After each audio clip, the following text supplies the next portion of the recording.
Fala galera, bem-vindos a mais um vídeo no canal Baú do Cruzeiro. E no vídeo de hoje a gente vai falar sobre a queda de rendimento repentina do Cruzeiro, tá? O que aconteceu para o Cruzeiro entrar nessa espiral de resultados ruins, tá? Antes de eu começar o vídeo, já deixa seu like, se inscreve no canal, ativa o sininho, porque aqui tem Cruzeiro todos os dias, beleza? Então, bora pro vídeo. Galera, no meio do ano aí, durante a abertura da janela, eu recebi uma mensagem no meu Instagram de um jogador, aliás, de um irmão de um jogador, onde ele estava se queixando das críticas que a gente estava fazendo a esse atleta. A princípio eu não ia divulgar isso porque eu não acreditava no que ele me falou e também porque eu achava que por ele ser irmão do jogador, ele estava ressentido ali com as críticas no momento da raiva. Só que recentemente eu lembrei dessa conversa, fui lá reler e muitas das coisas que ele falou na conversa aconteceram. Eu não vou mostrar tudo porque tem coisas pessoais, mas eu vou trazer alguns trechos aqui que eu postei no meu Twitter e que eu acho que vale a pena a gente comentar. Lembrando que eu não estou tomando posição de jogador, de ninguém. Eu estou narrando fatos, tá? Então você espera o final do vídeo onde eu vou fazer uma conclusão. Beleza? A primeira mensagem que a gente tem que prestar atenção aqui é essa aqui, ó, que eu acho que ela é um bom ponto de partida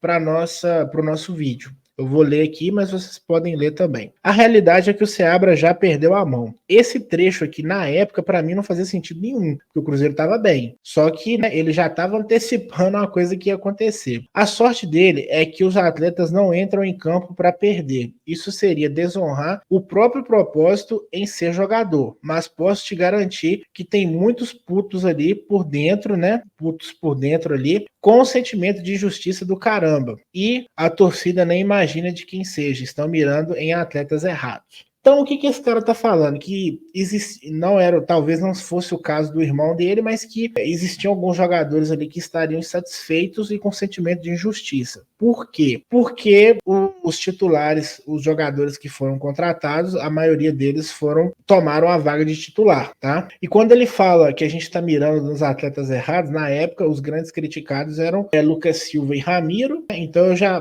parto do pressuposto de que esses jogadores eles não fazem parte de uma panela ali, né?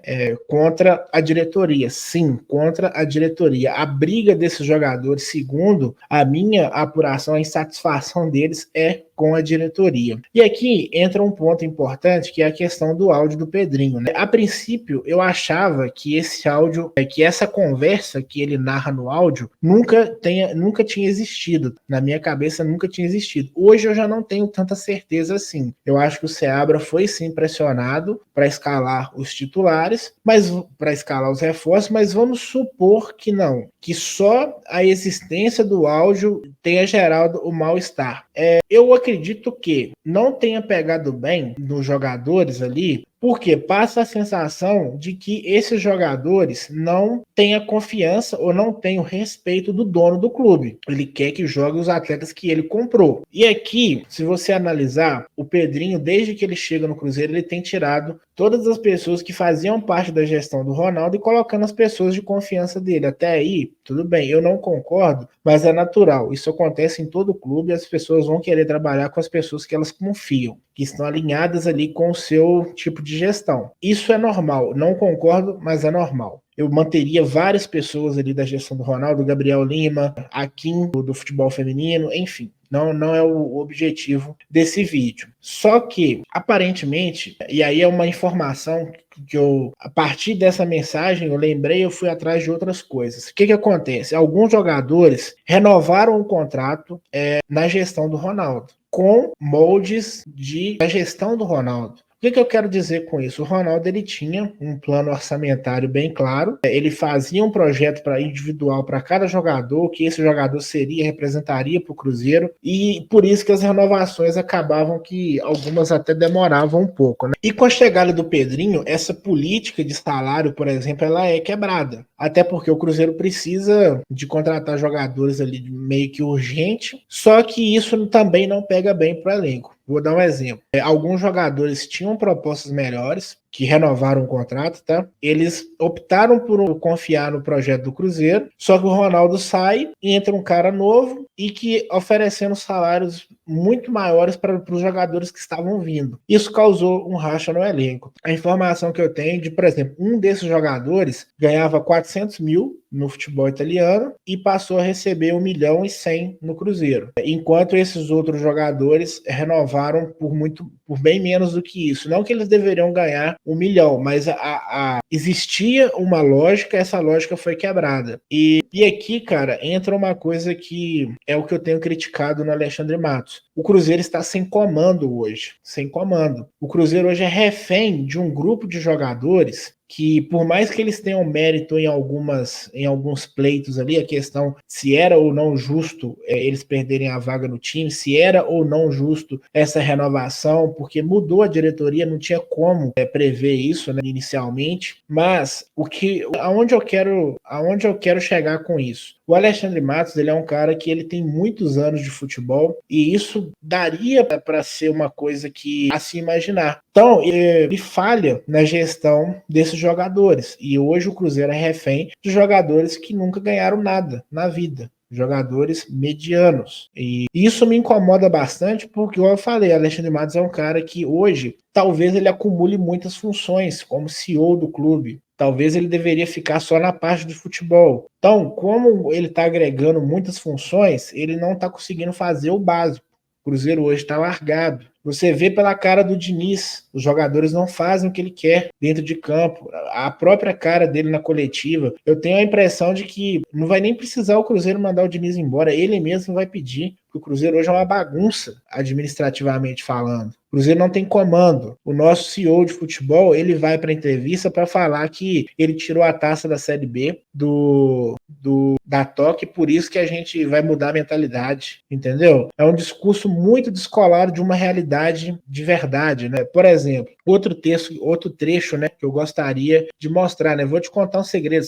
Eu falei com ele que na época do Seabra, os jogadores estavam produzindo muito mais do que deveria, porque era um time limitado. E aí ele falou, vou te contar um segredo, sabe por que produziram mais? Porque na cabeça dos atletas, quem estaria melhor jogaria, mas na prática não foi o que aconteceu. Então, galera, hoje o Cruzeiro só está em crise. E hoje a gente tem uma final, uma semifinal de Sul-Americana para a gente ir para uma final inédita para ganhar um título inédito. A minha apuração é de que os jogadores fizeram um pacto ali entre eles ali para poder, tipo assim, depois a gente vê isso aí e vamos tentar classificar o Cruzeiro, ganhar esse título aí, esse título inédito.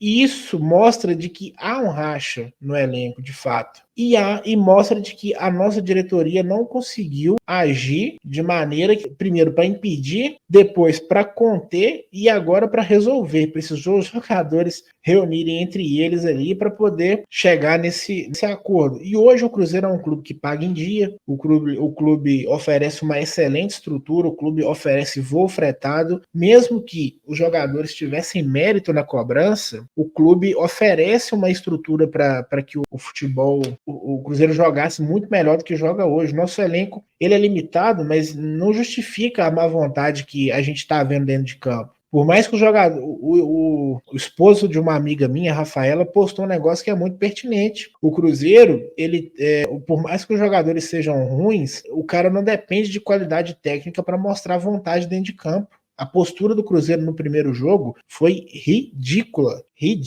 Coisa de time pequeno. Postura de jogador que joga na segunda divisão da Coreia. Um jogador que não tá nem aí se tá ganhando ou se tá perdendo. Ele quer pôr o dinheiro dele no bolso. E na prática é isso que tá acontecendo no Cruzeiro hoje. O cara não tá nem aí, o dinheiro tá pingando na conta. Ele não vai se esforçar para ser titular, porque quem vai ser titular já são os jogadores que a diretoria quer. Se a diretoria do Cruzeiro não quer trabalhar com jogadores que foram contratados na gestão do Ronaldo, afasta. Ou afastar eu acho que seria ruim porque desvaloriza o ativo, mas chega pro cara e conversa, vamos terminar o ano aqui bem, no final do ano você traz uma proposta aí junto com o seu empresário, a gente libera. E aí o Cruzeiro começa a construir um time ali com jogadores alinhados com o perfil que a diretoria quer. É difícil fazer isso, gente. Seria difícil para mim, que não tenho experiência com futebol, mas o Alexandre Matos Pelaipe é outro cara experiente, o Dracena é um cara da bola. Alguma vez você viu esses caras aparecer? Só quando foi contratado. Depois disso eu nunca mais vi. O Alexandre Matos apareceu agora aí para dar essa entrevista patética que ele deu depois do jogo contra o Atlético Paranaense. É um discurso muito parecido com o discurso da gestão do Ronaldo, colocando a culpa na gestão anterior para coisas que claramente são culpa deles mesmo hoje, né? Então, assim, o Cruzeiro hoje é um clube sem comando, é um clube que os jogadores fazem o que querem, jogadores medíocres, que não ganharam nada, e você vê a diretoria não se importando muito com isso. Galera, existe igual eu falei, existe um pacto. Hoje a gente vai ver se realmente eles querem ser campeões, se eles se importam com isso, né? Porque como eles nunca foram campeões de porra nenhuma, então é difícil você saber, o cara nunca soube o que é isso, então ele nunca vai.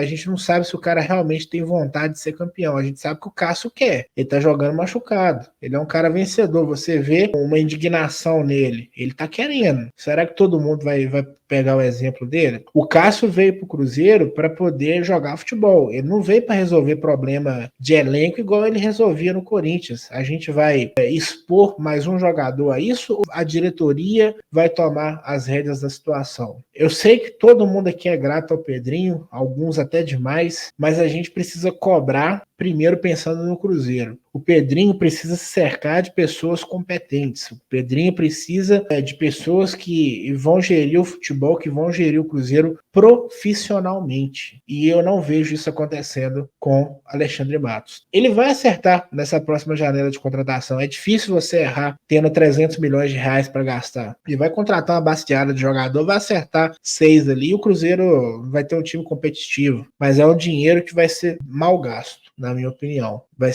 Daria para fazer coisa melhor se a gente tivesse uma pessoa preocupada em fazer um Cruzeiro de fato profissional e competitivo. Galera, pelo vídeo de hoje é só. Um abraço e até a próxima.